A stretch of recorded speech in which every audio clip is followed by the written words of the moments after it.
Hi, I'm Marci Shimoff, and welcome to our happiness community. Everyone has one. What's yours? This week I want to talk about dreams. In honor of the memory of Dr. Martin Luther King, who I think truly his I Have a Dream speech epitomizes the idea that each of us have within us a dream of something for our own lives or a dream of a different future ahead. And I certainly remember watching over and over again this I Have a Dream speech and being so inspired. Do you remember hearing him say, I have a dream today.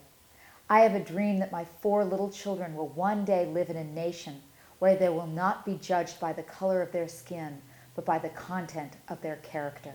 I have a dream that one day this nation will rise up and live out the true meaning of its creed.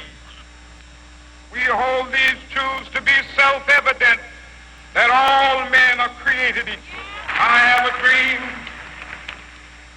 that one day on the red hills of Georgia, sons of former slaves and the sons of former slave owners will they be able to sit down together at the table of brotherhood. I have a dream. What an amazing and worthy dream. But let's take a look at what your dream is. Think about what are the dreams that you've had in your life. And I'll share with you one of the first dreams that I had was when I was 13 years old. And I went to go see a motivational speaker. It was 1971, and there weren't many of those out there. His name was Zig Ziglar. And when I saw Zig speak, he walked the stage, and I thought, that is what I'm supposed to be doing with my life. And I had a dream sparked in that moment. The dream was to travel around the world inspiring people. Again, think about what is your dream. And while you're doing that, I want to share with you my favorite dream story from the Chicken Soup for the Soul books. This was my first book. Another one of my dreams is to write some books. And my first book was Chicken Soup for the Woman's Soul. And in this book, I interviewed a woman named Jean Harper. And Jean told me this amazing story. When she was in the 3rd grade, she grew up in the 1950s in California. She was the daughter of a crop duster pilot. And when she was in the 3rd grade, her teacher asked all the kids to write down on a paper what they wanted to be when they grew up. What was their dream? Now, Jean knew right away what her dream was. She loved everything that had to do with airplanes and flying. So she enthusiastically wrote on her paper, airline pilot, and handed her paper in. A few days later, she got the paper back from her teacher, and on it was a big F written in red ink. And below that F were these words, "This is a stupid dream. You're a girl. Girls don't become airline pilots." Well, Jean was absolutely crushed. But she thought, well, my teacher knows best, and she gave up her dream. 9 years later, Jean was a senior in high school, and she had an English teacher, Mrs. Dorothy Slayton, who asked all of the kids to write down what they thought they'd be doing in 10 years. Well, Jean remembered what happened to her in the 3rd grade, and she decided she wasn't going to write that down, and she thought for a while, and finally she wrote a paper about being a waitress. Now, there's absolutely nothing wrong with being a waitress, except that it wasn't Jean's dream. But she turned her paper in, and a couple of days later she got her paper back from the teacher. She looked down at the paper and there was no grade on it.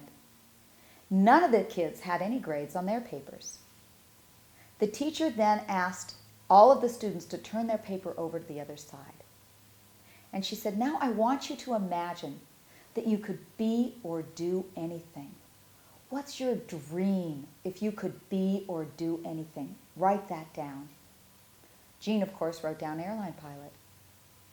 Do you know that not one student in that class wrote the same thing on that side of the paper that they had written on the other side of the paper?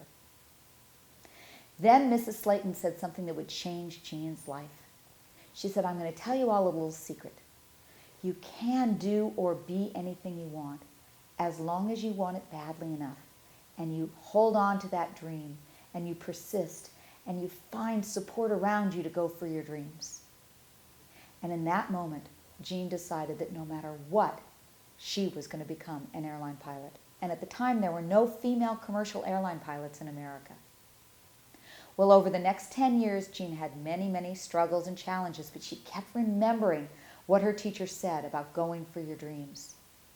And 10 years later, Jean Harper became one of the first 3 female commercial airline pilots in America. She's now a Boeing 757 captain. She absolutely loves what she does, and it's all because one person told her to go for her dreams. May your hearing this message today be a sign to you that it's time for you to go for your dreams. And may we support each other in going for our dreams. I have a dream that you live all of your dreams, because a world that works is a world where everyone is living their dreams. Please share with me your dreams on my Facebook page, and let's support each other in going for those dreams.